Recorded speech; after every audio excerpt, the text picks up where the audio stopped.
Flame on! How's everybody doing tonight? I'm here with my special guest, Nick Lenz. How you doing, buddy? I'm doing good. And tonight we're covering chapters 14 and 15 of Boruto 2 Blue Vortex. I believe this is halfway through volume 4, if I remember correctly. Probably. And those of you curious what took us so long, we've both been busy. Yep, schedule conflicts do happen. Yep. So, yeah, this first Okay. one came out a month ago. Chapter 14, Duty, with Jugo, the one who's Jiraiya's clone on the cover. And I know you can't see it, but yeah, that's what we got on the cover. Hmm. Yep. So, last chapter, Baruto got arrested because, well, he's a fugitive. After after they finally got away the fragments of the Ten Tails, and he's brought before uh, Konohamaru, his own sensei, even though he doesn't know he is sensei, even though he really was, and Ibiki, a guy who very rarely makes appearances at any point in the franchise. I mean, before the time skip, he was actually a sensei for one of the teams. Were you surprised to see him here? I was surprised to see him here, very much so. Yeah, and Hmm. those of you curious, like he's got scars on his face. It was explained in a filler episode. He got them because of fire, which that Hmm. was never canonized in the series, but that's how they explain it in the anime. So he's like, "Oh yeah, wounds but heal come too." He explained those jutsu cuffs, basically because he can use jutsu. Basically, the regular handcuffs, but they're because manga is black and white. Can't tell what color it is. If they animate this, it could be any color. I highly doubt it'd be black. It'd probably be like a different color. Like Baruto's outfit, it's not. Uh, it's kind of black in the series, but um, look at let's say Naruto for example. His outfit was generally always gonna be orange. And the manga I think was black on the top. Well, they didn't colorize. Hold on, what was that? Hello? Nick, can you hear me?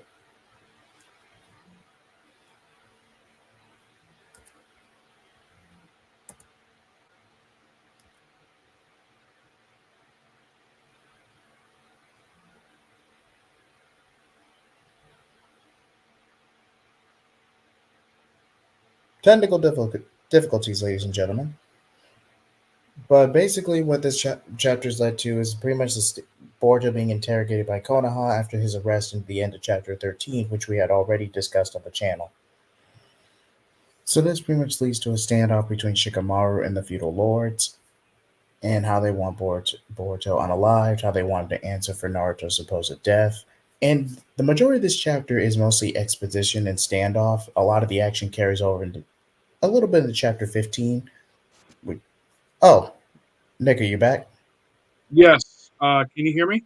Yes, I can hear you. Can you hear me? Yes. All right, take it away. Yeah. Sorry about that. My mic decided to just stop working. It's been having problems the last few days. I know the feeling, man. Yeah. So after a lot of chatting, and then we see somebody who I did not expect to see in Two Blue Vortex, Sakura. Hey! Where the heck have you been? Well, she is notorious for being useless. Yeah, for part one anyway. She gave a little more. Though her thing was like this. Very we see Himura here. It looks like she's healing. Um, looks like Momonosuke. Hmm.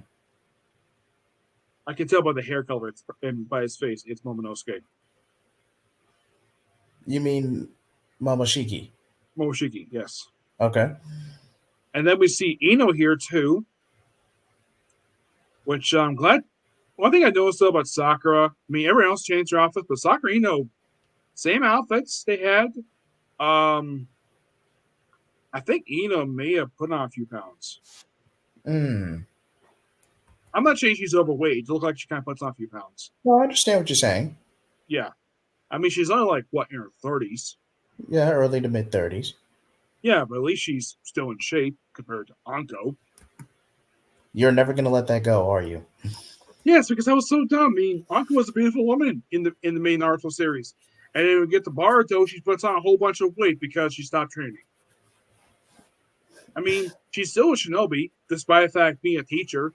I mean, look at Shino; he's still thin, and yet you don't see him putting on like 50 pounds. Your And guess then we is good. see, yeah, and then we see, oh my gosh, how the heck are these two still alive? It's the elders. They've got to be. Well, Inoki lived to be over 100, so I'm not really too surprised by that. Yeah, and these are people who Naruto is, from what I can tell in the main series, he's reluctant to get advice from these two. And the reason is because, well, I think because he knows about what the truth behind the Uchiha clan massacre. Yes, in the novels, fun fact in the novels, Naruto was made aware. In fact, he was actually going to actually expose what happened, what Itachi had to do, but he was ultimately sanctioned against it. I think Kakashi was acting Hokage at the time, but he ultimately didn't choose to go through with it. Yeah, I believe that in the main series, in the anime that was made canon as well, he was informed exactly what happened, and indirectly, from what I've heard, that the third Hokage took advice from these two, and indirectly that led to the Chia clan massacre. And I remember in the main series, they actually upset with over the fact they kept who Momoshiki's father was from them, which was Orochimaru. Like, they're shocked the fact that he basically kept it from them. Oh, Mitsuki, not okay. Yeah, Okay, Mitsuki. Yeah. What would you keep from us? Probably because you're not trustworthy, despite like being the longtime advisors. I'm sure Naruto doesn't trust them. That's the honest truth of the matter. He doesn't trust them. He has never trusted these two at all. It has nothing to do with the fact they're old. It's because their advice is basically their advice is useless. For being long-time advisors, their advice is completely useless. That's why he never trusts them. That's what I can tell, anyways. But how do you feel about it, Jahid? I'm not really too surprised by seeing them. Don't get me wrong; it is consistent, but logistically speaking, these elders, Hamura and Koharu, they should be every bit 75 to 85 years old, realistically. Mm-hmm. They Like they should should. be they should be like retired from their jobs. Yes, now whether or not they still have a say on the Lee for Konoha Council, that's different. But in terms of being active advisors, yeah, these two should have long since retired.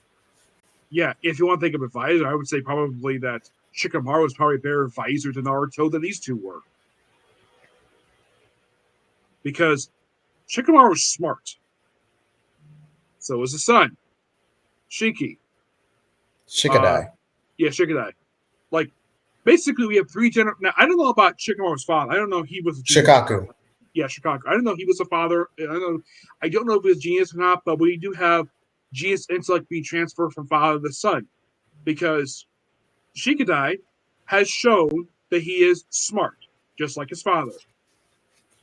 And I'm glad they kept the system between generations because sometimes, basically, people who are offspring of geniuses in any form of fiction, usually like firstborn, uh, they're not always as smart as their father. An example, Franklin Richards, the son of Reed Richards. He is not a genius. His sister is a genius.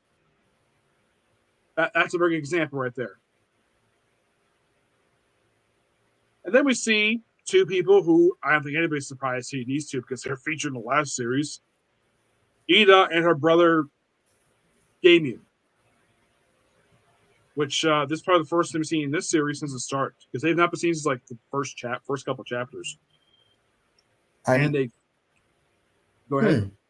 I believe they made a brief appearance in Volume One, but it was very early on. I don't think that it's, but they have not made an appearance in Volume Two like at all. Ada has, but Damon hasn't. Yeah, and like their role in this series is well, I thought it was Momoshiki. Meatscape. I think it may have been somebody else who was in the hospital. Who actually it may have been it. No, I think it may have been Iogen who was here. Who was Yes, Shikamaru's. Yeah, I think Inogen. it was Iogen. Yeah, Iogen. It wasn't Meatscape because he's right because the hair. Hmm. He was the only one whose hair grew out post time skip. Did you notice that? I did. Yeah. Himawari, I think her hair grew out too.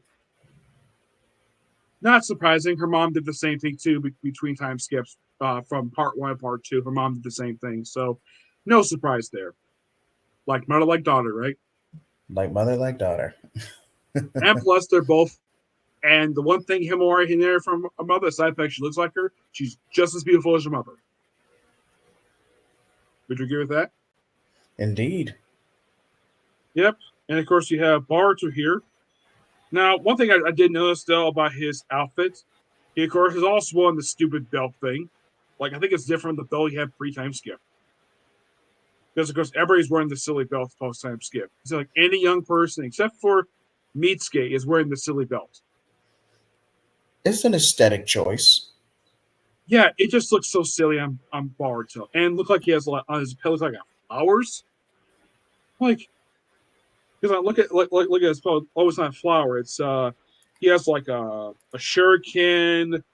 It looks like he has like on his other pet. Looks like he has possibly the symbol of the Eddie village, which was his grandma's village, and two other things on his shirt. Of course, he has a necklace he had from the start of the series. They never explain where that came from. How he got that necklace that he wears throughout the series. It's not the same necklace that Naruto wore through a lot of part one, and it was destroyed in a pain arc. You know that crystal that he wore around his neck to keep his Kurama in check. So he's still wearing that, and of course he does explain here, like the whole thing with Ten Tails, and then we see the Ten Tail people, which of course basically explain like pretty much a lot of them here, the fact who they're based on. Oh, I know something about Konohamaru. It looks like he has a special armband on now. This it's kind of like this thing, like two half circles with like a needle in the middle, like dots, like five, like six dots.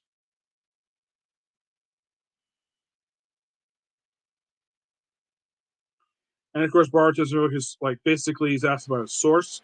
He does not want to reveal it this time because basically protect him. He asked me not to for his own safety. And Konohamaru was like, "That's not acceptable. You really Trader's tail while singing evidence. Back at you. Mostly want me dead. He was I'm lying because I've got intel, right? Don't get cocky with this renegade." It's like every time I see this guy, I'm like, please retire, dude. Your advice is garbage. Go away. Oh, hi Tibia. What's up, Tevia? Now, I will say this much. We're reviewing the most recent two chapters of the Boruto Tubu Vortex manga. But say what you will about Koharu and Hamura, they actually, for the most part, they kept Danzo's ambitions in check in the original series. For the most part, Mm-hmm. Hiruzen not so much, but those two, yeah, they definitely kept Danzo's ambitions in check. At the very least, they prevented a civil war in the village, even after the Uchiha massacre. So let's not take too much away from them. Yeah, but they need to retire. Replace with somebody else. We don't need these two anymore. I'm sure that probably the artist probably is told to keep these in. It's not the editor of the manga. This is probably it's probably Kishimoto who's probably pressing to keep these two in, probably because these two are useful. This fact like they're really not. Do you think so? I would not be surprised by that consensus. But Yep. Yeah, and of course, like Baruto because I think he's a brat. At first, he was kind of, but he wasn't much as a brat as his father was when he was a kid. oh, nowhere near. Um, I'll speak to you on that in private, Tevia. But Mm-hmm. where Yep. was I? Oh yes, yeah. Boruto being a brat, yeah, that was his character flaw in the movie recap or Momoshiki arc. But that's mostly nobility or high kids of high status in general. Their parents aren't really there enough for them. They're caught in the materialism of it all, and they lash out because they're being emotionally deprived. So yeah, even Konohamaru had a bit of a brat streak. The only difference is he was lashing out against his grandfather Hiruzen because his parents were presumed dead in a mission gone bad. Which they to date they've never showed who his parents were, aside from the fact that Asher was his uncle. Asuma. Now, Yeah. I believe in the one of the data books. Please correct me. Don't quote me on that. One of the data books confirmed that Hiruzen named one of his children after Sasuke, or at least a similar kanji to Sasuke, to a Sasuke Senju or something like that. But we never heard about him. Mm-hmm. Yep. And you know what person's not been seen so far in this sequel series? I've not seen her quite a while. Konohama's cousin, Mari. Hmm. She's been absent for I remember I think in the original Boruto manga she appeared like a couple times. In the She anime she did. appeared a few times. She had a whole arc basically dedicated to her in the anime. It was based And on a light novel, but yes, she did have a whole arc dedicated to her. but in terms of canon stuff, she really has done much anything. Well, what's her job in the village? She was Baruto's bodyguard. She was Naruto's bodyguard, one of his That. many bodyguards. Mm-hmm. Which I'm guessing that she probably asked me as bodyguard, even though she's half Naruto's age. Like she's like about 15, I think she is, and Naruto's like early 30s. 33. Yeah. So, and plus he's known this girl since she was a baby. So he probably did it because basically he wanted to keep it close. Pretty much. And plus, well, I remember one of the episodes before they show up the fact he had Quran mode, which Bart didn't know this until the movie recap arc. Like he showed him use a couple times, but he kept it hidden. And he basically went out of that mode before Baruto showed up. They did it in the anime, I think, to keep the canon of the movie, like basically so they don't see it before that particular point. Yeah, the Regina Bandits are basically Boruto Shikadai, and I forget his name, but he's pretty much a Haku ripoff. Try to confront the leader of the gang as he's getting away with the Ninja Tool prototype. It's a direct setup for the movie recap, at least in the anime version of events. Mm-hmm. But yeah, Naruto uses KCM, blitzes to catch up the train, causes it to crash, and arrests the gang leader right then and You know, there. all Baruto sees is orange, like he does not know this is dead. He does not know that at this point.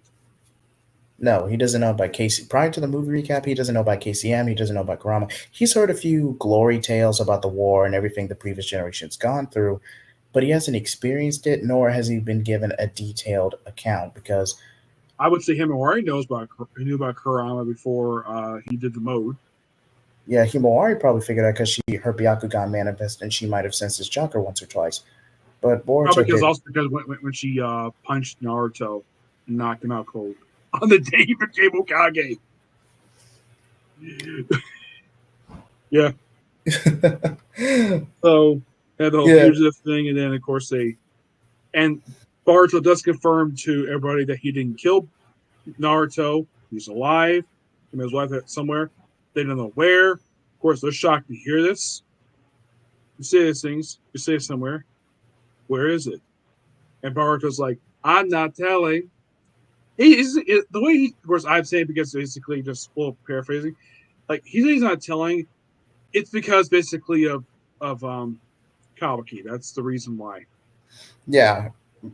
Now, chapter 15 does go into a bit more detail on that, but I'm not going to spoil that just yet because we're still on 14.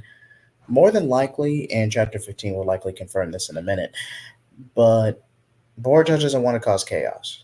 The Ten Tails are evolving. They're absorbing and harvesting people.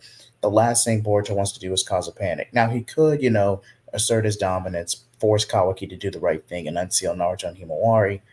But the mo he probably can't even use karma that well, and the more he uses it, Momoshiki takes over, and he just doesn't want to outright force.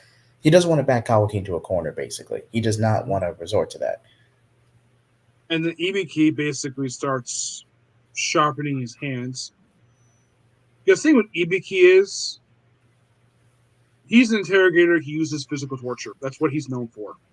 It's never shown in the series, but it's heavily implied he Heavily did implied. this. Yeah, it seems like he's about to basically do it, but looking up Bard, and of course, basically, steps in, like, gets all reported by Inogen, and of course, basically, like, top secret mission, and basically, it's Ino chatting for a while. I'm glad she's played a role in this portion of the manga because part of this, I don't think she did practically anything in the original Boruto series at all. I mean, she very rarely ever did. Now here she's playing a role. In the anime, she had a little bit to do, but that was more so for exposition. Mm-hmm. And of course, Evie's like, "Tell us what we're upset with this," and then he proceeds. If you can't, you claim he's going to fly. He's crazy. And then he proceeds to grab Bards by the hand, smash it against the table. At least he's not punching him or using torch tools. No. Yeah, but now he punches him. But yeah, the thing is, if police do this in real life, they're charged with police brutality. But I, but in the case of the village, Ibiki is letting go of this because he's probably got maybe he's got secrets on the village, maybe or something. He's letting go of this because he's easy interrogated because he's good at his job. Despite the fact that physical torture, information physical torture in real life is not always reliable because people will say anything to get the physical torture to stop. pretty much. Yep.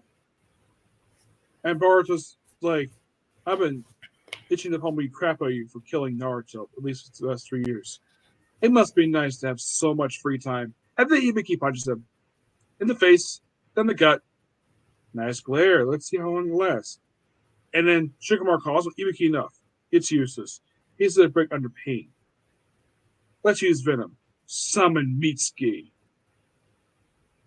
And Carl's like, really? Why do you want to do that? It's like, calm down. And of course, because Ida has ability to listen to everything. Somehow, like she's able to listen to a whole conversation in like 5 blocks away, because that's one of her special abilities. Mm-hmm. If I remember correctly, I believe it was set up in the end of the original Boruto series that I believe she's an android. Yes, Ada was enhanced. It's kind of similar to Android 1718, but she actually was directly enhanced by Amato. Yes. Yeah, and she's in a way like Delta, where she can be activated. It feels like or deactivated. Her brother, not known if he's basically an android like she is. It's not been clear about that. It's just that his only known thing about him, aside from he's her brother, is that he can reflect stuff. That's it. Yes. That's all he's known for doing, and also for climbing on people a lot. Think full counter from Seven Deadly Sins, I believe. It's Yes, basically that. which I gotta love that show, especially with the awesome music the dub gives every time he does full counter. Yeah, the dub is not exactly the best. If you're gonna watch Seven Deadly Sins, either read the manga or watch it subbed. The dub is not the best. I do enjoy the dub because I love Bruce Campbell his portrayal of Melions. I think he does an amazing job voicing him. That's fair. That's fair. And and Hawk is voiced by Christina B. Or how about this? Bray Knickerbocker voices Elaine, who is King's sister. I remember. Yeah. You might think, oh, she's a little girl. She's a fairy. She's like 1,000 years old. So of course she would look like that. And the fact she and what was his name? Bond. They had a kid together. Name it's a lot. Lancelot. Okay, yeah, because I get the naming convention now. I get it. Yeah, and Melrose Elizabeth had a kid too. His name is Tristan. Everybody thinking, are those names taken? Now, I think with Seven Deadly Sins, we can do it some other time, but a lot of the stuff from that series is taken from King Arthur War. Oh yes, definitely. Because I know I know we haven't been meeting collabing often, but we are currently doing JoJo Bizarre Adventure on Anime Blaze. Yes. So I believe we're part 3 is next. Yes. Okay. So cheap plug aside, back to this. Essentially, Mitsuki and Shikamaru coordinate like, hey, you're gonna basically stage a crash out for lack of a better term, and then Boruto's gonna break out of his chakra suppressing cuffs. Yeah. Yeah, and then of course Mitsuki goes to his sage mode something his father told him not to do in front of people, but yeah, he does. He does it here, no problem. I guess that he's allowed to now because in the original series he was forbidden to do this for people. He was not forbidden to use it. He was forbidden to use it in front of people. And Tevia, to answer your comment, there was a recent poll a few months ago, and JoJo Bizarre Adventure won out. I believe it was 65% of the vote, if I remember correctly. Yes. So yeah, Attack on Titans is getting pushed back, but I will probably do another poll towards the end of the year. So if you want to vote for Attack on Titans, then you can. Yep. But back to this. Yeah. Then looks like that. Meatscape proceeds to shove Baruto against the wall via his arm, almost like he gives him a clothesline. Pretty You see much. this? Yeah, I would say like it's more like this. Clothesline is basically I've seen wrestlers do this, where they stick the arm out far out like this, and they use it to hit people. It's like basically you're hitting them with your elbow, like basically in the power of your elbow. That's basically hitting with. JBL is known for basically his finish should be a clothesline. A clothesline from hell. But kind of force people basically take. You just turn people around, just smack you with it. That's kind of his thing. And then, of course, well, Baruto gets freed. Like, you see any foes? Yep, he's freed. And, of course, no way. He's still with the cuffs.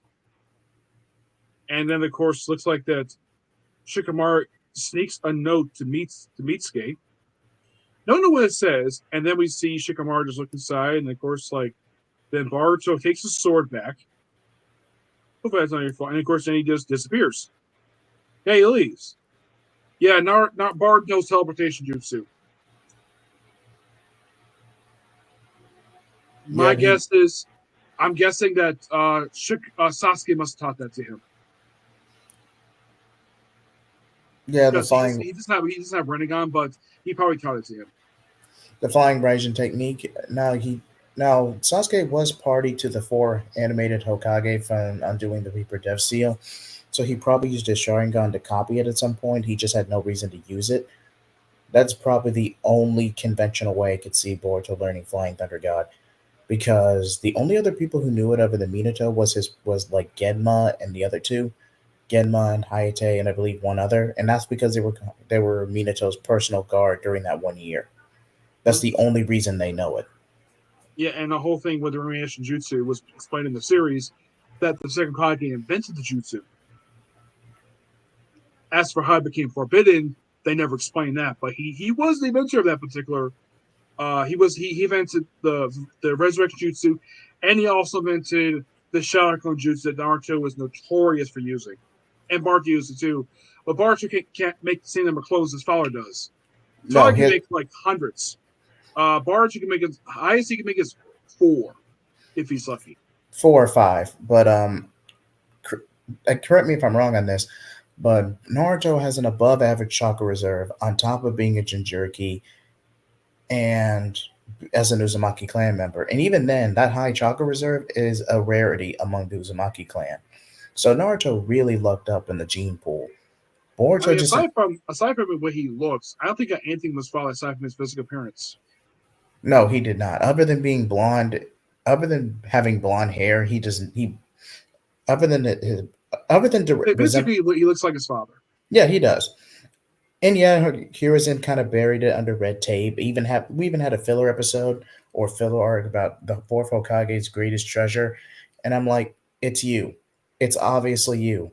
This is completely metaphorical. I don't even know how that even ended up a filler arc. Like that whole thing could have been resolved in one episode. Yeah. So then, of course, basically the elders blame Shikamaru for Baruto for fleeing, and then Sadara shows up. Wearing her jacket comes part of off her shoulder because she's older now. Let's show up basically how much skin she's got. I think she's supposed to be 15 now. Which I can kind of see getting away with this, but as long as we're not seeing, more than we see here, it's fine. You agree?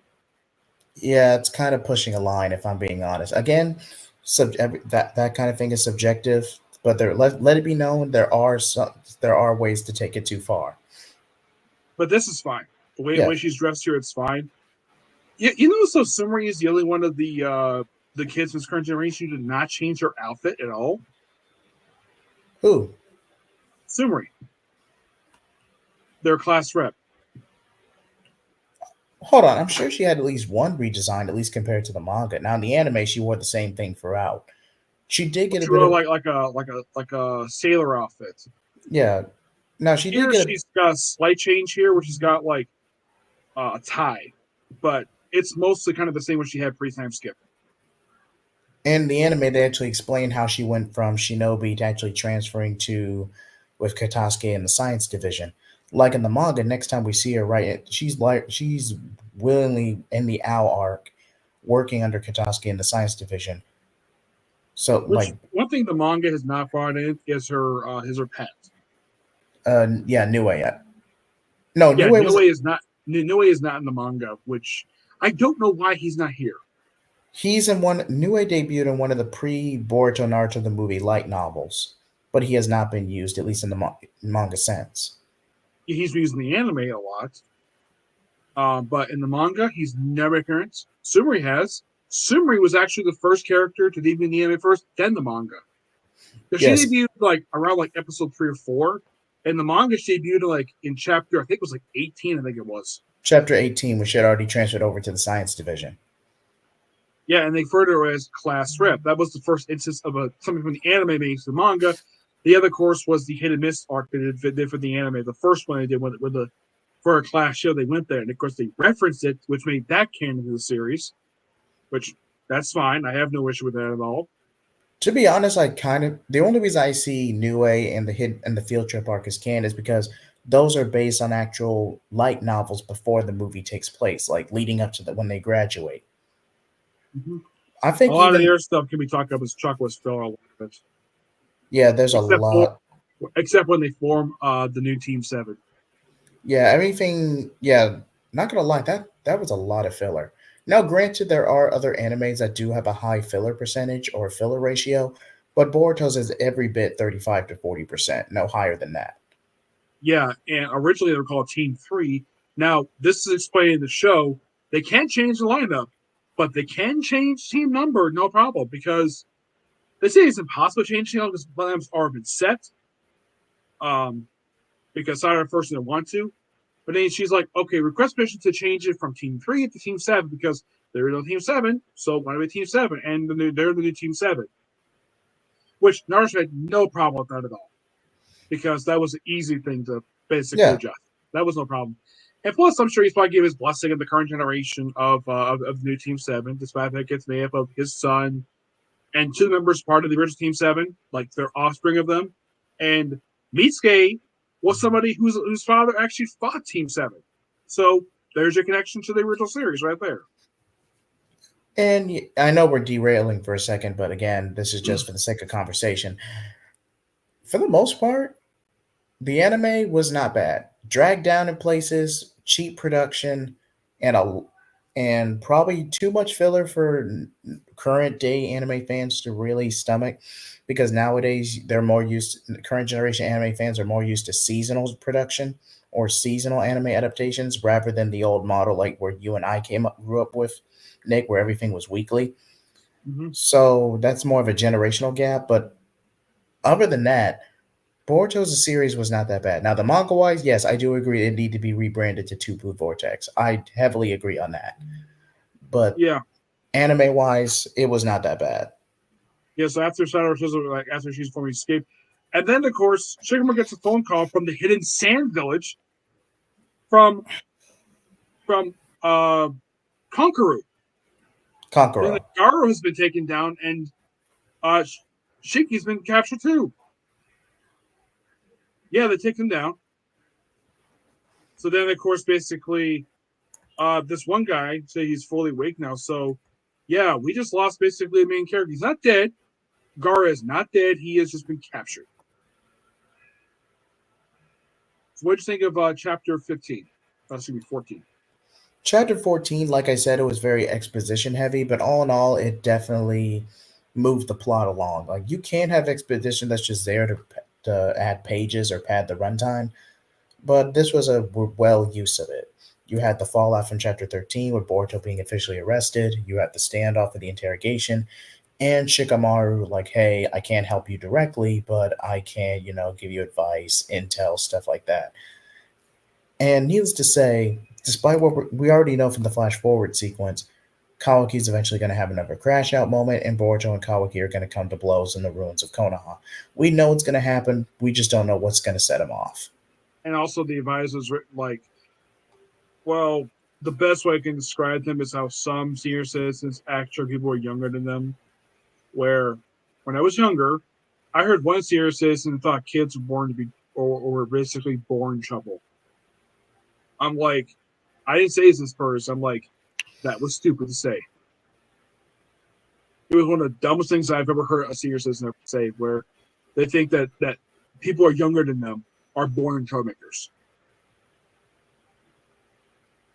You ever heard this before? No, I've probably heard something similar, but this is the first time I've heard that specifically. Yes, I heard it from some of my church who since passed away. All right, so next chapter, chapter 15, A Vibrant Life, with one of the 10 tails, basically. So then we see that Shikadai and his team have been captured, along with, and Gar basically protecting them. Actually, captured basically holding the cocoons. So Gar is basically wounded.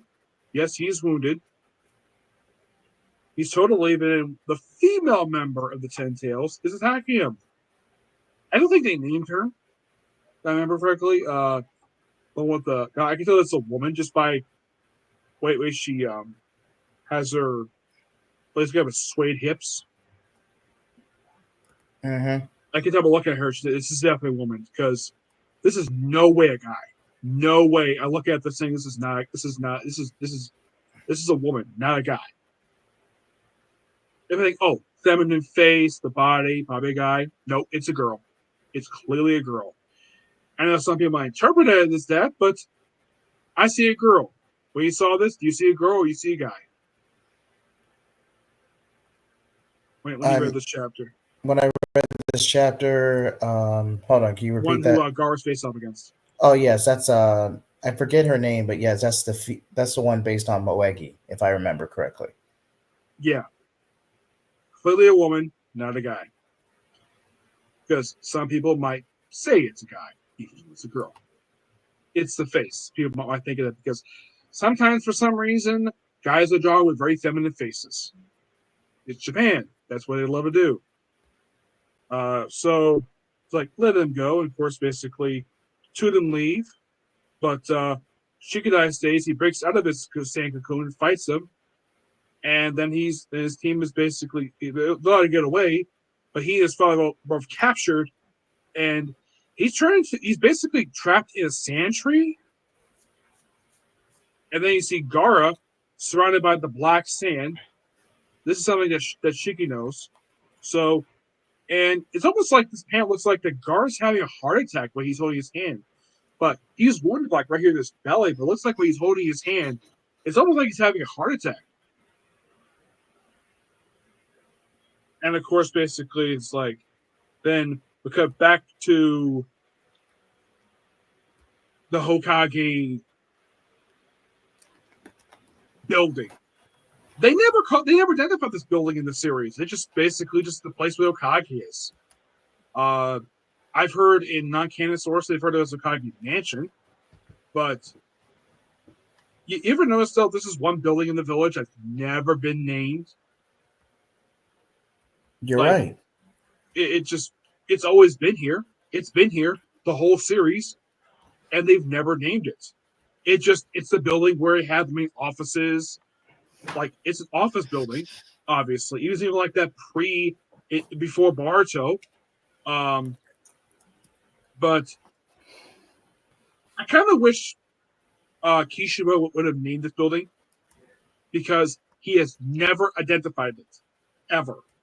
We have the Okage Mount, which, of course, obviously based on Mount Rushmore, and we can have a look at it based on Mount Rushmore, which, strange enough, that mount has made a brief cameo in one of the chapters of the series. He appeared many times in the first series. This will appear like cameo like one chapter. I think it was Boruto hiding on top of one of the I think it was this chapter here. So after basically Kankuro gives some basic info. By the way, Naruto never really interacted with him much in the series. He interacted more with Gaara and Tamari, but Kankuro, not really. If you watch the entire series, Naruto interacts with him once, maybe twice, the entire series. He sees him, he only speaks to him like just a couple times. And that was in the Kazakage retrieval arc. After that, they never spoke to each other again. I don't think the anime has strong desire these two interact very much, but of the three Sand siblings, he's the one who Naruto interacted with the least. I'd say Shikamaru's interacted with more, given the fact that, well, he's married to Kamakuru's sister, Tamari. Hmm. So, of course, Shikamaru asks him, has anyone the same chakra interest in the vicinity? He says, no. I think it's implied that with Gaara missing, that Conqueror might be the acting Kazakage. Similar to what Shikamaru is right now. Being the Aki Hokage, but not the official Hokage. This one, I have to call him Lord Eighth. Yes, Shikamaru is interim. I don't think he was ever officially inaugurated during the gap. At least from what I'm interpreting, from what I've read. Even though they call him Lord Eighth. Because first they say, oh, he was the interim Hokage. That's why people call him Lord Eighth, even though that's not actually something you should call him. Because he's not the Eighth Hokage. If he had got inaugurated, it'll likely be in the anime version. And it'll be explained away via filler. Yeah, then basically after like Boruto contacts you while talking to Sadara. And then we see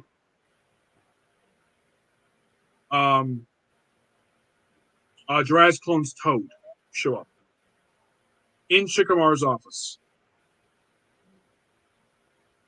And of course, the guy who captured not Gar, he captured somebody else, says, Ryu, is that my name? Yes, I just came up with it. Your name is most powerful beast in Region E. In a type of humanity. Ryu, huh? You know me well, Elder Juror. I'm called Tigran. What the? Yep. More, please, elders. And apparently he opens the box. He just taps it, and then he pulls out. I'm trying to see. He pulls out of here. He pulls out code of the box. Looks like, wow, code was in the box all along. That's interesting. Yeah, that's why code was kept there. It's like, for some reason, of course, code's been talking to him. Like, code has basically not been active at this point since like the early force. Now he's basically being a lackey for the Ten Tails fragments. The way I've been interpreting it so far, he's kind of like Shigaraki from My Hero. You think he's not going to amount to much, but over the course of the story, he's going to prove to be a bigger threat in his own right when he just stops caring altogether and just truly, goes on a rampage. Mm-hmm. I'm not going to say he was introduced late in the series. He was like in the original manga. I think he was introduced about halfway through. Shigaraki was introduced, I think, like a quarter way through the manga and in the anime. Like he was introduced at the end of season 1 for the anime. Yes, he was. Yeah, at the very end. I think it was the last couple of episodes. It was the USJ arc, which they did in OVA. They actually did what the training they were supposed to do in this OVA, which apparently took place just after that arc. That was one of the OVAs to explain for it. And of course, Koz, that's what he's doing here. Now, for when he's trying to devour Naruski. But eventually, in the meantime, there's a amount of others going to take priority. Yo gets Boruto, no? He's circumvention for us, so feel free to kill him. Kawaki alone is sufficient fodder. Hey, I'll let me say when we kill. You monsters just concentrate on devouring Uruski. And while you're don't forget, that chakra fruit's mine. I'll become Uruski and inherit Itsuki's will. Chakra fruit, huh? a massive synergy and genetic information of all life on the planet. I wonder what would happen if we divine trees ate it. Hey, did you just imply you think you're defying me? Clearly, you need to talk what pain is. And then he uses his claw bow, proceeds to try to claw right at him, and then Jared chops his hand off. And he's bleeding. Well, the manga doesn't have it like very heavy blood. I'm sure if this is animated, he'd be gushing out blood out of that freaking stump. You think so? I believe, yeah. Because here it's like some blood. In anime, it'd be gushing blood. There's a lot of blood we see here. Now, this is not Kishimoto. It's not the Kishimoto artist basically being censored. I think because they probably don't show too much blood. But this is probably the most shocking thing that's happened this whole series is Koga his hand chopped off. Probably the most violent thing that's happened. Now, let it be clear: the anime for the original Naruto series is heavily toned down, like heavily censored. If you actually read the Naruto manga, some of the panels are straight nightmare fuel as a kid. Yeah, like how Anko proceeded to pounce Naruto and lick the scar in his face. Or the flashback where Orochimaru's lab and experiments gets uncovered. Which they did kind of show that in filler stuff. But not the full thing. They did show his lab in Boruto. No. One of his labs. I remember it was Boruto decided went to go visit him over Mitsuke, and they went to one of his labs because there was a whole bunch of lab equipment in the place he was in the Mitsuke experience arc. The arc that dragged out for no reason. It was at the tail end of 2018, I believe. The arc went way too long. Yeah, it lasted like 20 episodes straight. It was every bit 20 episodes. Yeah, it dragged on for. I've heard rumors that that Parrot did this on purpose.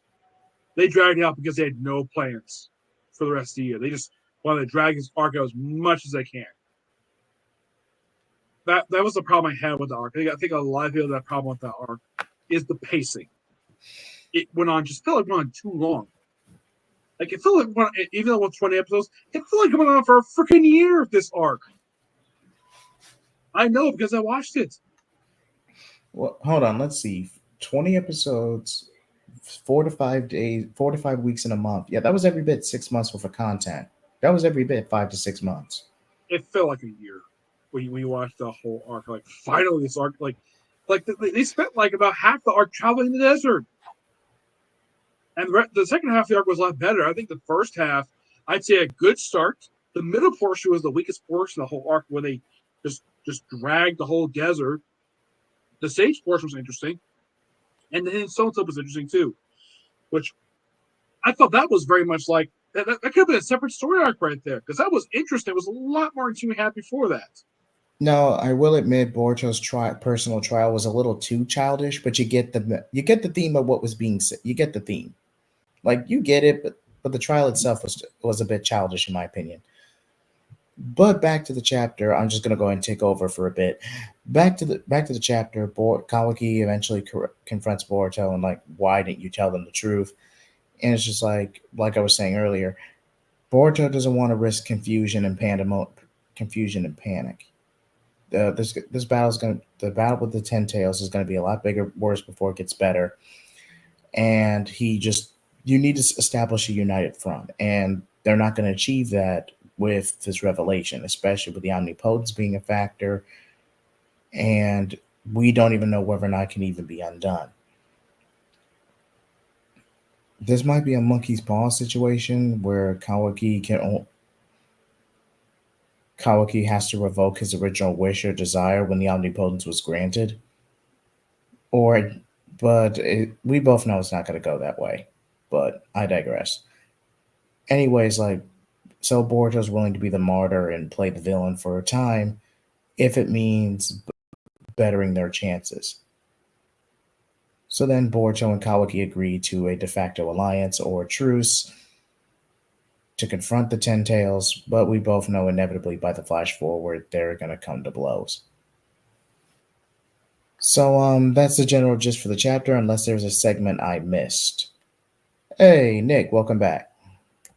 Okay. I was just, I was just telling them about the Kawaki and Boruto's alliance at the very end of the chapter. Was there a section I missed? Kawaki's arm gets stump on it. Gets they use like cloth thing to cover up the wound he has. Oh, okay. I thought we already covered that part, but okay. Thank you. Yep. And the juror wants to go after the fifth Hokage. And this is why I mentioned the whole thing of you mentioned the alliance. This is why I mentioned about the cameo by the Hokage mount, which is this is actually the first time I think in this series we finally see the Hokage mount. The very place that it's been a background piece the entire series, people on top of the head, people have buildings behind it. I remember it was mentioned, I think in Boruto series, people were actually not happy with the fact they built buildings on top of the Hokage mount. Like people actually were against it at first. Then later on they had to accept it. Because I think it was because if I remember correctly, when Naruto was in charge, when not only he became Hokage, that's when those buildings went up. Because if you watch the entire Naruto series, they were able to like cut buildings up there, but not skyscrapers like it was in Boruto. That was something that was established when Naruto became Hokage. It's like when Naruto became Hokage, it's like they had a whole lot of technology that was absent from the previous series, except for cars. The only thing they could not add here was cars. Which surprising fact, a lot of those reforms and expansions were under Kakashi's reign as Hokage, or at least he started those projects. By the time they were finished, Naruto was already in power. So yes, but the thing is, we didn't chance see much of Kakashi's time as Hokage on screen. We saw like one season of it in the anime, like the very last one. Because a lot of his time as Hokage was explored in light novels. yes, Which I kind of wish the anime before starting Boruto they would have adapted more light novels. At least when Naruto adapted the Naruto Shippuden series as light novels, they gave the novels plenty of time. yes, Boruto, on the other hand, I would say the first one they gave it a parent-child arc, that was 3 episodes. I didn't have a problem with that. The Hidden Ninja Scrolls, that was like 6 or 7, I think that one was. That gave plenty of time. Which that and was never released here for some reason. Of the 3 adapted here, that was the one not get full update. That was not the manga is released here, but the light novel stuff's not released here. yes. Then you have that Sasuke book. Sasuke resident, would they go off to the blood prison to find a cure It's for not. Naruto? It's a different prison that he goes to. Okay. And they partially adapt the Kakashi book in the same episode, first episode, and then nothing. I read the Oh, Kakashi book. It was interesting, yeah. really interesting. The Resident trilogy is actually really good. I'd highly recommend if you can find a fan translator or even an official English translation version of the novel. But yeah, Well, but you're gonna love this. It is here because I own all 3 books.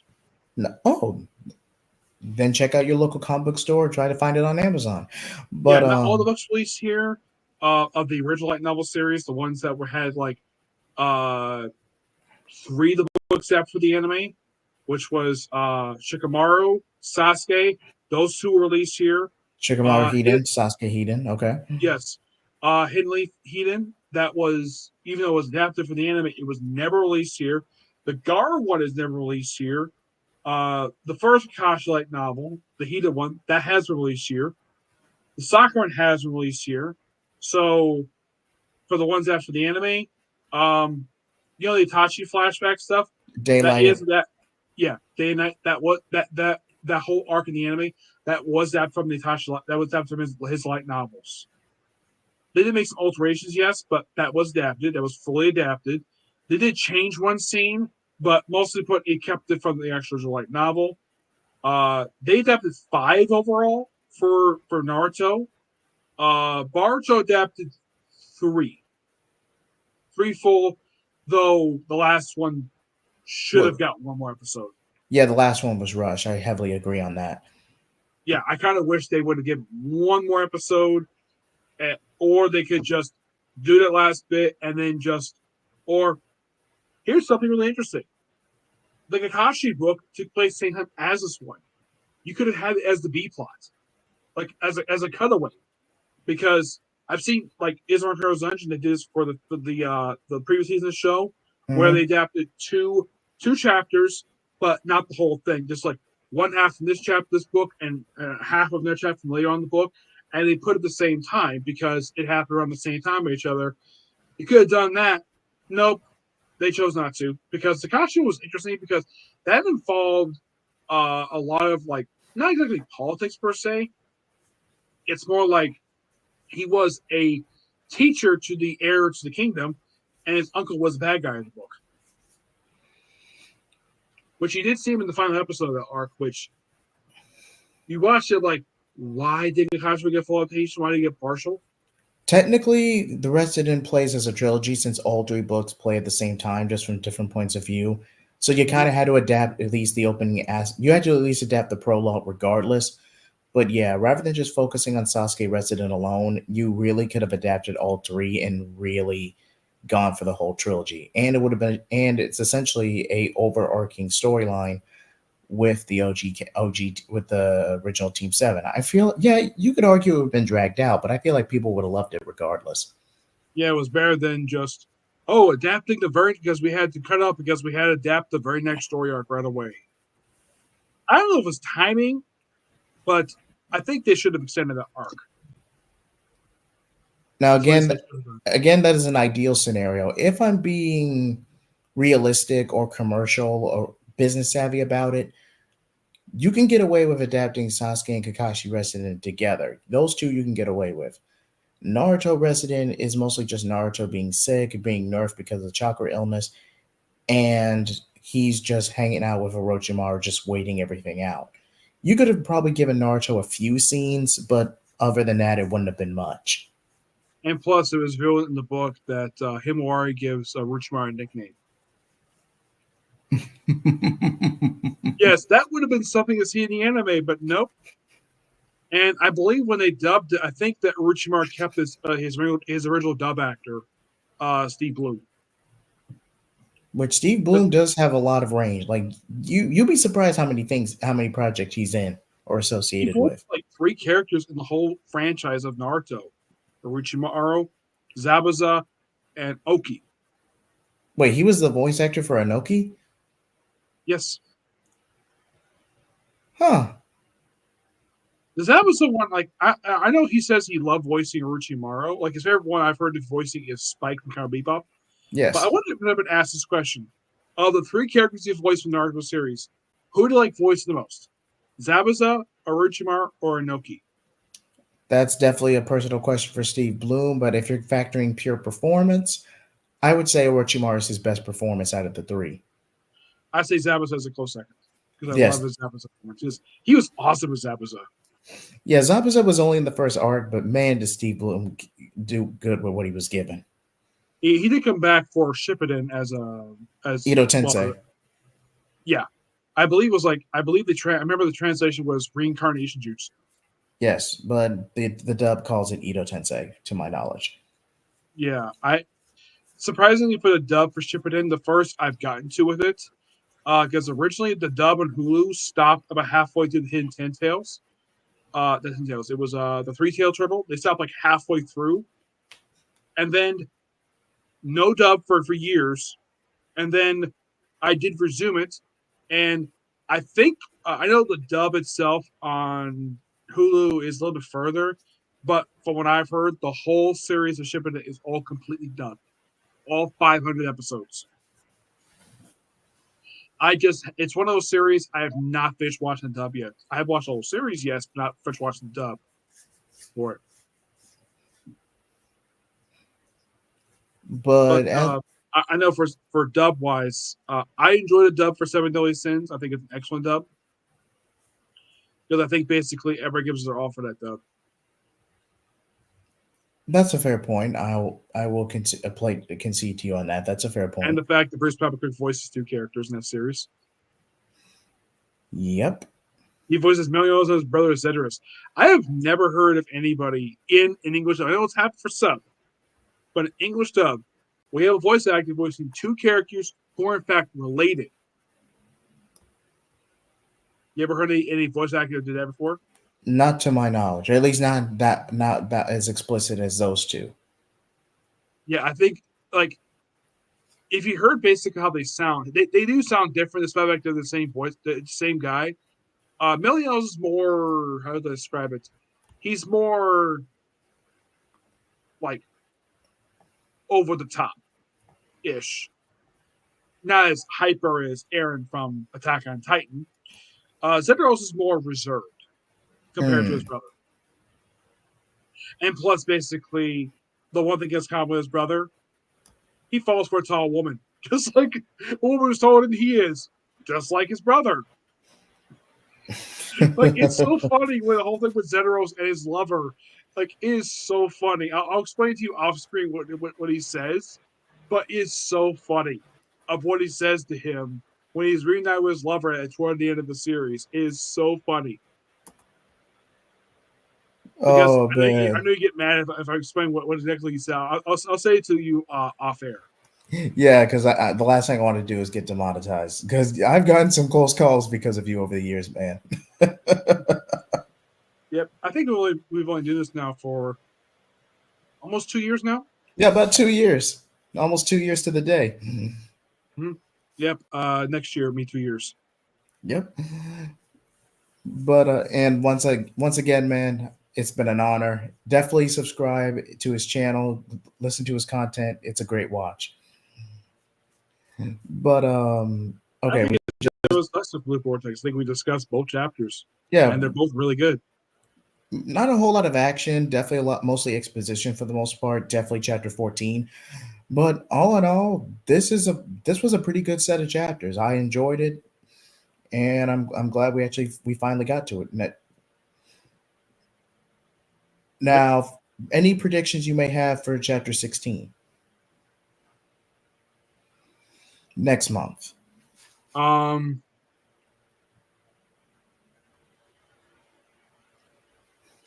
Well, I hope with this alliance between Baruto and Kawaki, we don't have people from the village basically going after him because he's working with a traitor, even though he really isn't a traitor.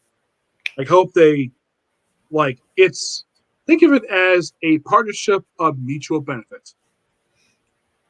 A marriage of convenience, if you will.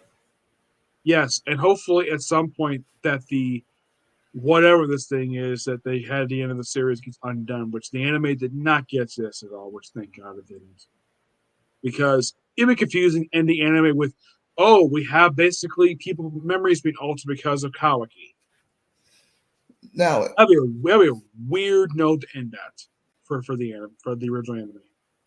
yeah, the code arc slash omnipotence that didn't get adapted. If Two Blue Vortex does get anime adaptation, you're definitely going to see the code arc get adapted as a flashback. Maybe not right away, but definitely as a flashback at some point. Yeah. I would suggest now I've heard a rumor of the reason we haven't got Barge come back or Black Clover. Bleach.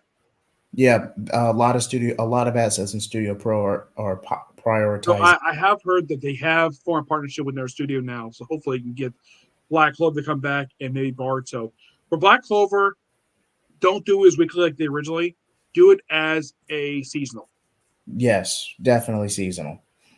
For Baruto, I would suggest as soon as it comes back, don't adapt the manga. Wait, Worry so about the manga later. you're I encouraging? would So suggest wait, the first thing you do is that trilogy of books that you had to rush. Not exactly readapt it per se, just adapt the Kakashi stuff and Naruto stuff, and adapt the and give the ending of the Sasuke one a bit more time because the anime rushed it. That was the first thing I suggest they do when if the anime comes back Boruto. Don't worry about the manga. That can wait till later. Adapt those light novels first, and adapt all the other light novels because you got plenty of light novels down for Naruto for Boruto. You have one for Shikamaru, which of course has him working with Inoki. You could have as a flashing attack in the main anime, he's dead. yes, he did die in the Akuta arc, and I believe no wait in the Sasuke, excuse me, in the Shikamaru residence. Was it Shikamaru residence? Yeah, Shikamaru residence. Thank you. Yeah, it was In the the same source books that introduced that parent-child arc for the anime. yeah, Parent and Um, Child Day, Konoha Hiden, and Shikamaru Hiden. Okay, thank you. And yeah, there's also a Sasuke one for that one too. I would just adapt all the light novels first, there was Boruto, and give them time. Don't rush it. Because I'm sure Para got a lot of flack for rushing those 3 books. For rushing the Oh yeah, they did. They got a lot of heat for that. But I would suggest that the Kashi one, have that adapted, and have Naruto adapted next, but have the stuff they skipped over the ending adapted for the ending of the Kashi one. Like have the Kashi pick up right where that prologue left off. And then from that point, have it say, "Oh yeah, this is the other half of that story," and then give when it gets the ending, adapt it properly. and maybe sprinkle an extra episode for the ending of the Sasuke resident. That Yes. now there is Sasuke Heat, and you were mentioning earlier. That one is basically where Sasuke takes over Team 7 for a couple of days while Konohamaru gets injured during a team up. Yep. And that leads to a whole teen idol celebrity thing, and that's where it's not as bad as JoJo stuff. no. I've actually read this novel, or at least a fan translation for it. It is not that bad. It is released here. That one's released here too. Yeah, and Sarad actually does achieve her third Temel in the events of that novel. And hopefully, after they have all the Boruto light novels, here's what I suggest the anime to do. Probably adapt as flashback these things. Adapt the rest of the Naruto light novels because you got plenty. Like there's one for Akashi, which I can see this be adapted for the anime. The soccer one I really wanted to see. The Gar one would be amazing, given the fact he is featured in the main series. You could have like for him presented as a flashback.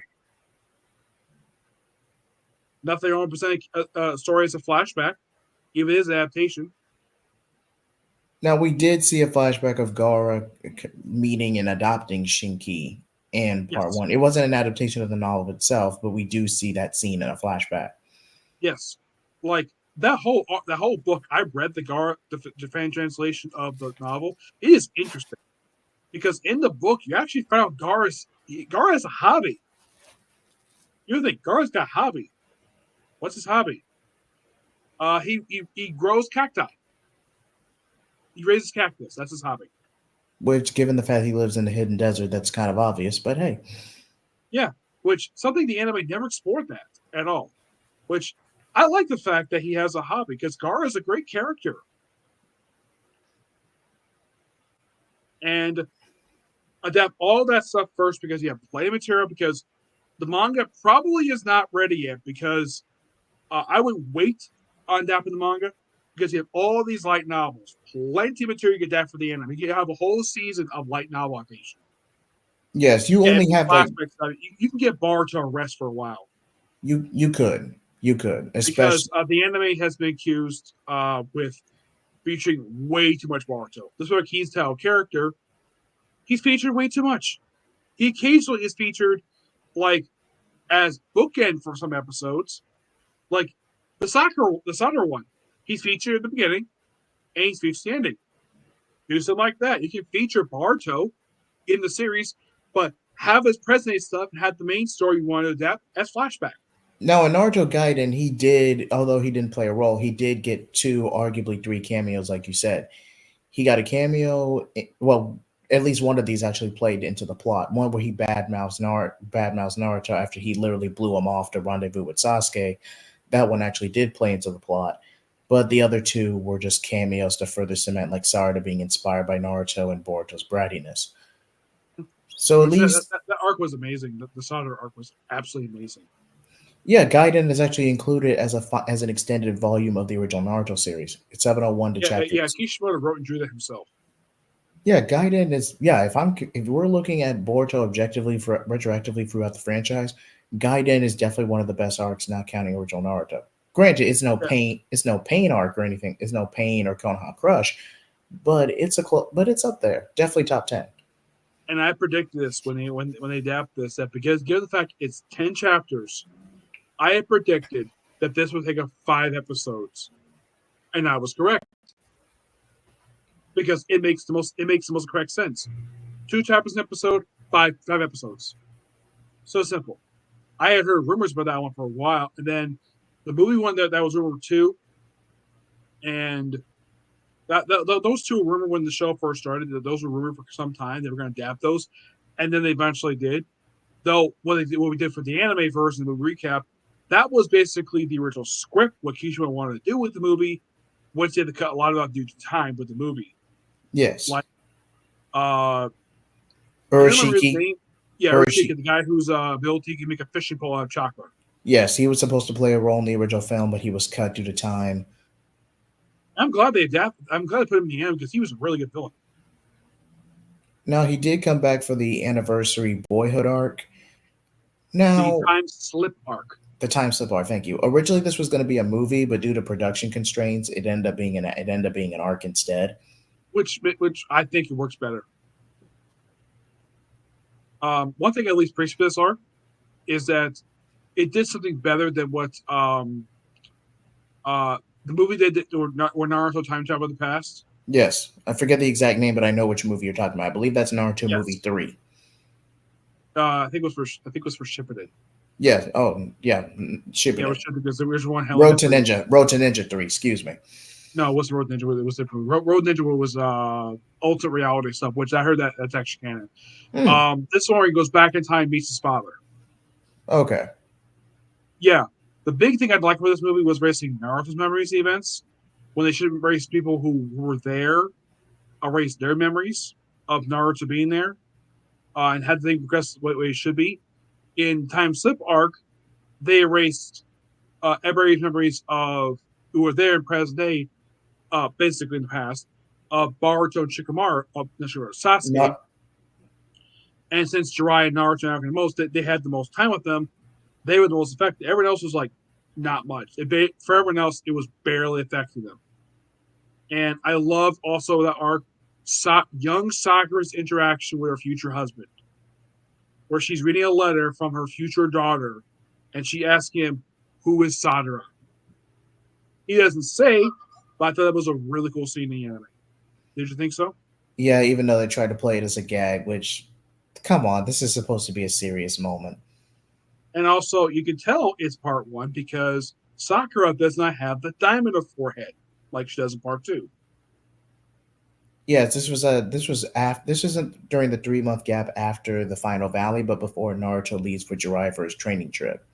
Which Yes. if you remember actually watching the anime during that 3 months, that was a years long filler. That was like what 3-4 seasons worth of filler crammed in those 3 months. Season and a half.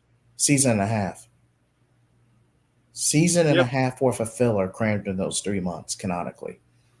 Yeah, and then basically what was after for at least 2 episodes of Shippuden was the arc that came next, which was the Obito arc. Basically, the flashback of Minato's team. Kakashi's story. I forget the exact name, but I'm pretty sure it's Kakashi's story. Yeah, that was a brief 2-part involving Obito with focus on him. Kakashi was supporting her. They did have a season focus on Kakashi, which I love that season show, where it's basically Kakashi's we explore him the whole arc, his development, and seeing also young Itachi when he first joined the Ambu Black Ops. I thought that was really cool, good continuity nod. It's like that whole arc was a good continuity. Like I think it was made for the anime, but I think that's still canon.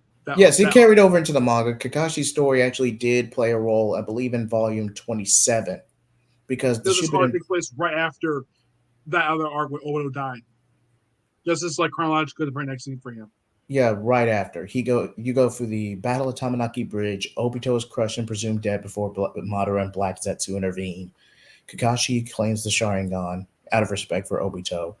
Then you go for the events of all of it is Kakashi's story, mind you. But then you go through Itachi's introduction to the Yambu, Kakashi's spiral into darkness, the tragedy of the Rin's sacrifice to neutralize Ibisu or the Three Tails, all leading up to the Nine Tails attack. All that takes place within the span of a year and a half. Mm-hmm. In the anime, this was adapted. This was made to 11 episodes of a season. Because I remember it very well. It was 11 episodes. I think it was fine. What we got for lengthwise. The thing did end with Itachi joining all Black Ops.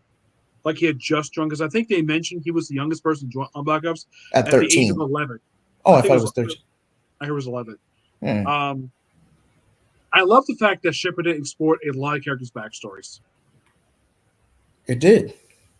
Like the most explored was Kashi. He was the most explored of the whole series. We don't see him interact with his father very much, aside from a brief scene in the afterlife. But that's the weird thing. When his father was alive, we never saw him interact with his father, who was the White Fang. Yes. I Sakumo. remember Grady Chia when she first saw him was like, "White Fang, I'm gonna kill you!" And of course she stopped. And of course, I think Sakura asked him like, "Who's White Fang?" And Kashi says, "My father," because he looks exactly like his father. Because it's natural for sons to look like their fathers. It's perfectly natural. Yeah, Sakumo killed Sasori's parents during the Third Great Ninja War. But And it's Sasori, weird that White Fang did not get Sasori go after him. And Sasori, as far as I can tell, never fought Kakashi. no, He he fought. fought He fought. I think he fought. I think he Sakura fought. and Lady Chio in a 2v1. Yes. Well, Naruto fought. Datara. Yeah, Datara. Which, of course, basically he left the Hidden Stone Village for reasons. Plus, I thought his chemistry with Sasori was funny. Oh, it was Oh, hilarious. arc explosive. Like, here's the thing. I like Sasori's art better than Datara's. Datara's was not art. I'm more excited Sasori that arc because I think that their chemistry was so amazing in the show. Yeah, but once Sasori was defeated and Datara was left by himself, yeah, this guy's really annoying without a foil to balance him out. And the fact, like, how many mouths does this guy have aside from his own mouth? He also have one in He, his chest. yeah, he got those due to using a forbidden technique, and that's how he got branded as a rogue ninja because he explored with a hidden technique and used clay explosives in his fighting style. Which they never show that in the show. They just say also Kurosuri, who's Orochi's granddaughter, calls him Big Brother because she was kind of like a fellow student of his.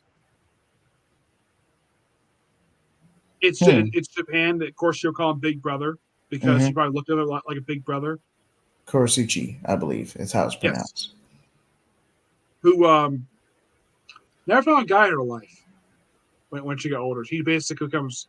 So he's a grandfather and remains single in their early 30s. She looks surprisingly like post time skip. She looked exactly the same. She looked like she'd aged at all. And this is Kurosuchi, right? Yes, Hold on, I just need to check something right quick. But because I think she was like, I think she's supposed to be like a little bit older than Naruto.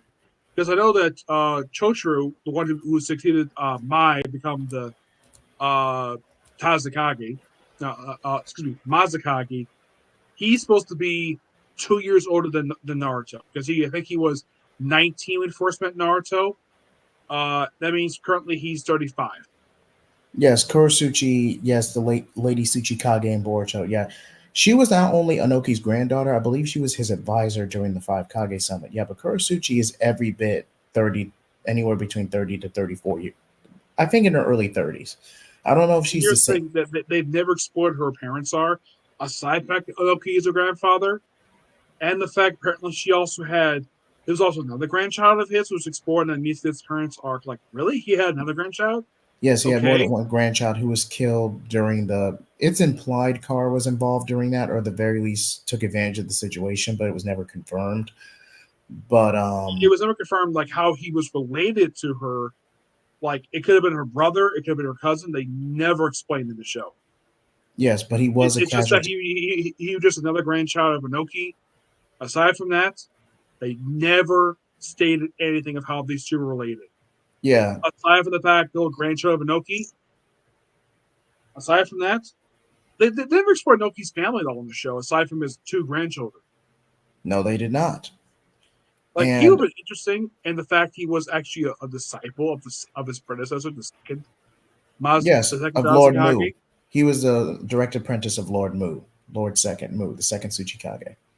I heard that before he became Tazakage, he was someone completely out of nowhere. No one knows where the heck came from. There was a joke somehow Mummy Man in the anime because he looked like a freaking mummy. And the Yeah, fact him and the second Mazukage killed each other. Mizukage. Yes, they were bitter rivals. Yeah, and the fact that he's got a mustache. And I kind of joke, basically put like a line that someone should tell him, hey, the current person who has your job is a hot lady. May. Yeah, Lady May. Which Just fun. Which, despite Toriyama's personal taste in humor, she's technically in her early 50s. Lady May in Boruto, I which think means when she first showed up in the main series, I think she was 35. roughly like in her 30s because I think it's been like 15 years. She's pushing 50, but I don't think she's at 50 yet. No, I believe she was like 26, something like that in Shippuden.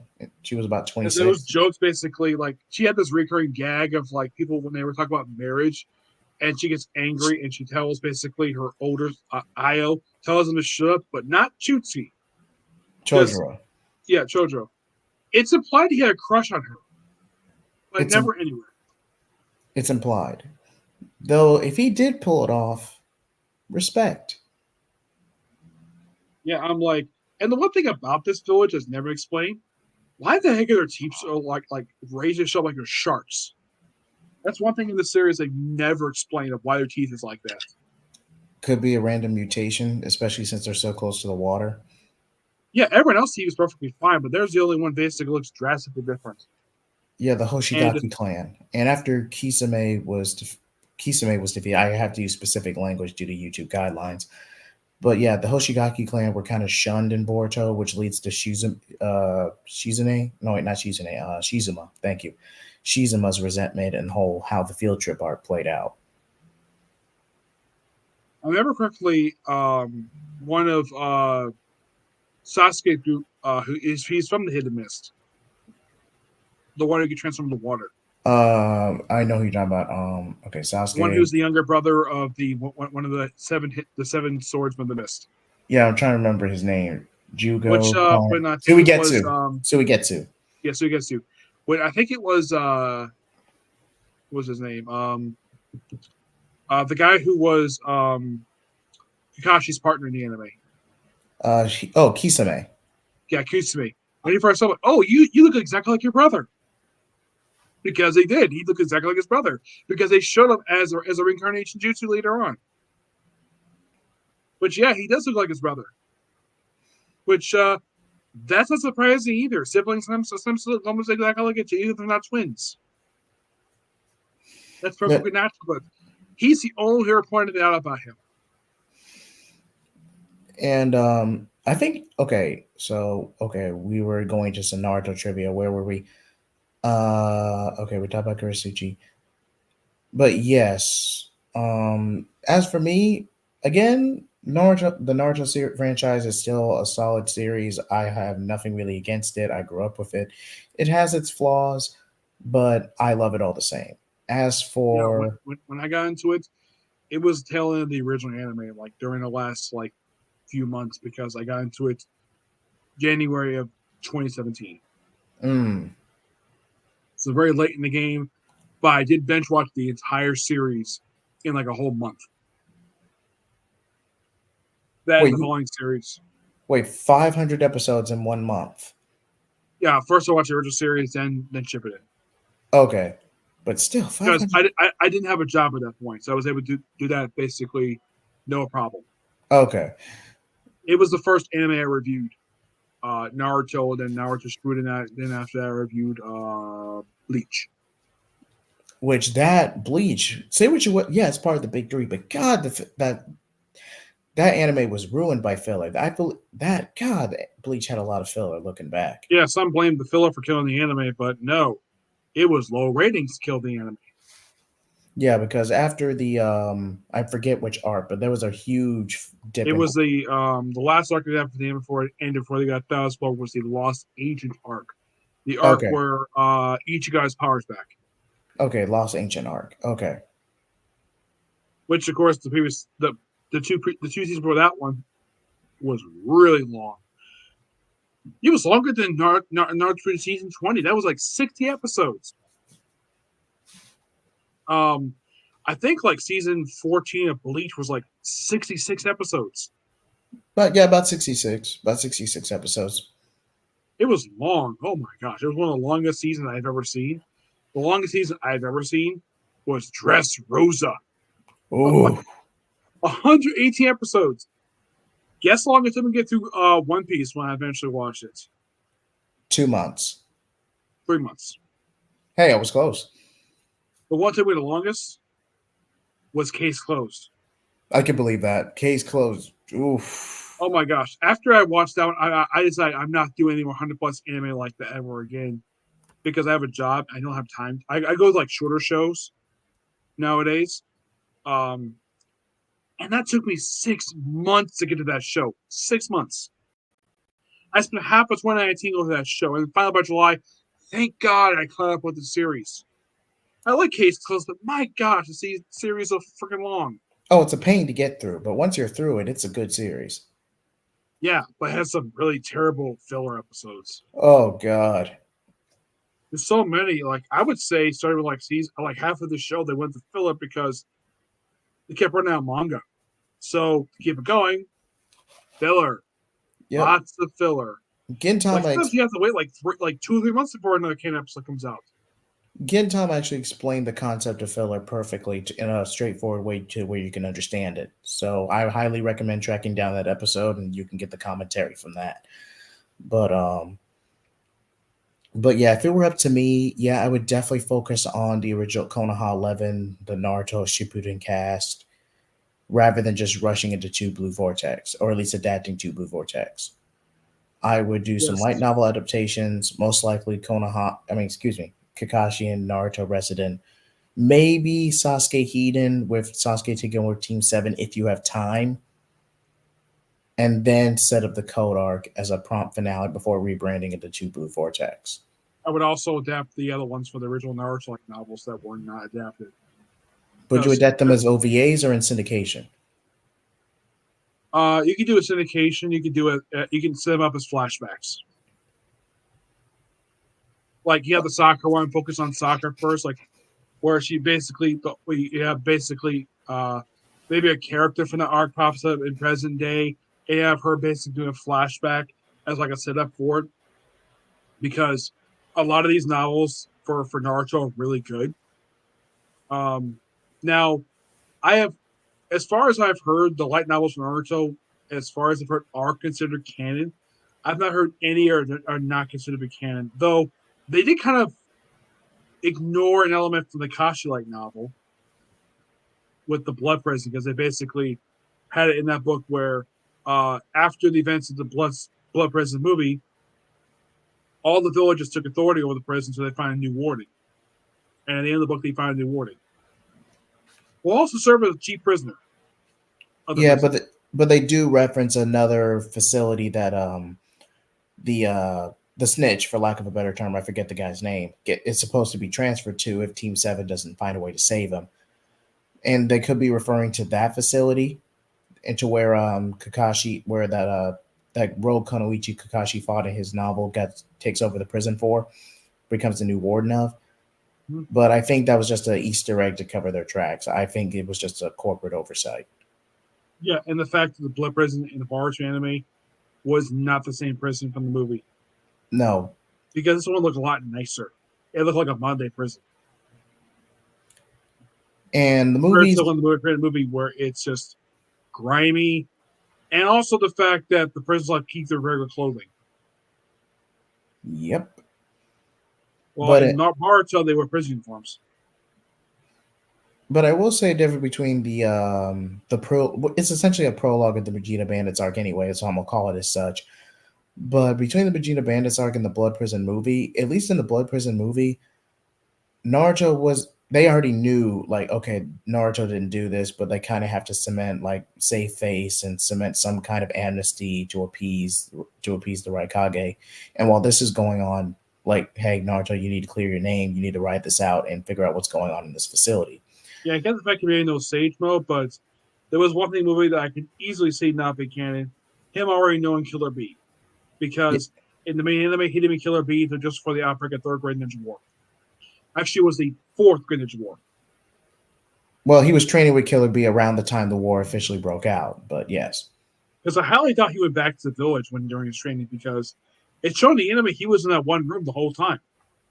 And plus, he had no idea the war was going on in the first place until he took all that chakra. Pretty much. But again, this was I believe the anime was already in the fourth grade Ninja War by the time the movie was in pre-production. So Yeah, because a lot of time when they do these movies, it's like they just do stuff for their own thing for the Chippendale ones. Like the first movie where when I first saw the priestess in the movie, it's like they use they based on Hinata. It's like the priest. I remember that yeah, movie. where you look at her, she looks almost exactly like Hinata, except she had the black eyes and she's got a different hair color, but she looks almost exactly like her. Oh, she's a reskin of Hinata. There's no refuting that. And there was also a joke that that she wanted to have a child, and it was implied Bart Naruto agreed to it, and then never mentioned ever again. It's kind of similar to Dragon Ball, where most of the movies are standalone. Now, some of them can be, or Blood Prison was canonized after the fact in connection to Boruto, and some of the early movies of Part One during that 3-month gap leading to Naruto and Jiraiya's training trip. But those are more exceptions to the rule. Mhm. But now where was it? Where was it? Sorry, I'm losing my train of thought tonight, folks. But yeah, I just feel like if they after Bleach Thousand Year Blood War wraps up, again, I just wouldn't rush into Two Blue Vortex in terms of adaptation. I wouldn't personally rush it because let's be honest, Boruto as a production, Boruto Naruto Next Generation as a production, was rushed after the movie. There is no refuting that. Commercially Oh, here's speaking, some breaking news, Jay Heat. Private Party just won a tag title on Dynamite tonight. nice. Yeah, it took them like 5 freaking years to win these titles, and now they finally the one of the original tag teams from the AEW company, and when the company first started, now they're finally tag champions. How about that? And the other reason it took so long was because they kept getting injured, and now they're tag champions. And I'm like, it's about time. And they had a stipulation for this match where I didn't watch the whole match, but this broke here. So the stipulation was if they lost, they would disband. But now as tag champions, they can't disband. And the Congrats, Young all this. Bucks, it seems like these guys very rarely have been tag titles. They won these things back in Double or Nothing back in May. And they've been in these titles 4, 5 times in 5 months because they're also the EVPs of the company. Mm-hmm. It does happen when tag titles do when title change hands on TV. It very rarely ever happens. I mean, WWE recently had it where the Intercontinental Championship changed hands twice on TV recently. First, it was Jey Uso winning out Braun Breaker, and Braun Breaker wins it back like just a few weeks later. Short reign. Ooh, here's another breaking news. Bobby Lashley's in AEW. I'm like, that was predictable. Not gonna lie. I'll watch the debut later, but wow. It's gonna be something to watch stuff from tonight's anime because it's like, wow, and apparently like this was built up for like a couple weeks. Let us know if you actually want us to actually cover wrestling or sport or sports on the channel. I wouldn't mind doing that. I wouldn't mind either because I like wrestling. And the WWE for up until the last 18 months has been very mixed at best, thanks to Vince McMahon and him being senile. Now it's great. Breaking a lot of records. But any final thoughts before we wrap up tonight? Nope. Nope. Okay. You can find me at jheatblaze or jheat75 on Twitter or X. We are currently on the road to 290 subscribers. I have already recorded my Velma Halloween special for my 280 subscriber special. And quick reminder, unless something does come up, I will likely review Gotham Knights, my part 2 to my Gotham Knights review on Halloween night. But if something does come up, I will have that delayed to Saturday, November 2nd. I'm currently at 360 subscribers. Hey, congratulations, Nick. Yep. So it might be soon for me to hit 400. But who knows? As for what I'm gonna do when I hit 400 subscribers, I don't really know what the plan is for that. I just gotta wait till I get there. Indeed. As for me, if I hit 300 subscribers before the end of the year, I have to react and review to Velma, the whole series. And thank God it's not coming back. Well, I heard it was really bad. It's bad, man. It's bad. Yeah. Just be glad I wasn't asked to do a full I'm just glad I wasn't asked to do a full retrospective on this because I don't think I would have got through it. Yeah, Warner Bros. Care more about the dog than the actual rest of the characters. But the franchise it's literally called Scooby-Doo. You know what? This is a topic for a different stream. Anyway, like, comment, subscribe. Thank you so much for joining us, everybody, tonight. You've been a terrific audience. Flame off.